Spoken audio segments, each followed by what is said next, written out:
স্থানীয় সরকার নির্বাচন নিয়ে সরকারের পক্ষ থেকে এখনো কোনো নির্দেশনা পায়নি ইসি। হয়নি কোনো আলোচনাও, ঠিক হয়নি রাষ্ট্রপতি নির্বাচনেরও দিনক্ষণ। আজ সাংবাদিকদের এসব তথ্য জানান ইসির সিনিয়র সচিব আখতার আহমেদ। অক্টোবরে নির্বাচন শুরু না হলে ভোটার তালিকা চূড়ান্ত করার সময় বাড়তে পারে বলেও জানান তিনি।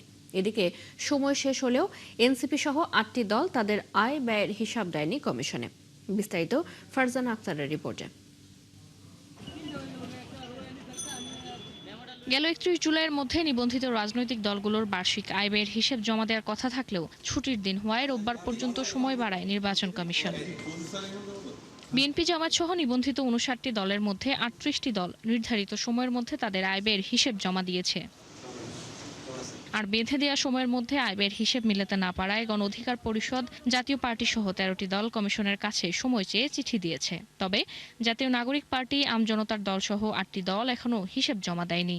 আমরা ৩৮টা দলের অডিট রিপোর্ট পেয়েছি, আর সময় বৃদ্ধির জন্য আবেদন করেছে ১৩টা দল, আর দাখিল করেননি বা সময় বৃদ্ধির জন্য আবেদনও করেননি ৮টা দল।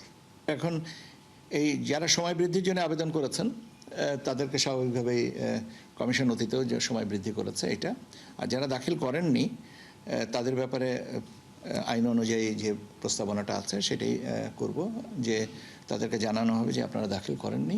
এদিকে স্থানীয় সরকার নির্বাচন কবে হবে সরকারের তরফ থেকে কোনো সুস্পষ্ট সিদ্ধান্ত না আসায় কিছুটা অনিশ্চয়তায় কমিশন। ৩১ জুলাই পর্যন্ত নিবন্ধিত ভোটারদের নিয়ে চূড়ান্ত তালিকা করার সিদ্ধান্ত নাও থাকতে পারে বলে জানিয়েছে ইসি। আমাদের প্রস্তুতি আছে, কিন্তু মোটামুটিভাবে তফসিল থেকে নির্বাচনের তারিখের মধ্যে আমাদের ৪৫ দিন মতন একটা সময়ের, আর তার আগে আমার ভোটার তালিকা ফাইনালাইজ করতে যে সময়টুকু লাগে, এই ব্যাকওয়ার্ড ক্যালকুলেশন করলে আমরা মনে হয় যে আবার তারপরে তো বিভিন্ন সময়ের কথা আসছে, সেপ্টেম্বর অক্টোবরের কথা বলা হয়েছে, আবার ডিসেম্বরের কথাও শুনেছি।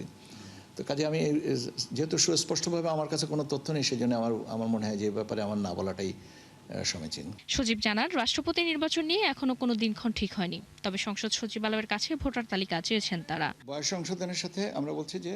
ফারজানা আক্তার, ৭১, ঢাকা।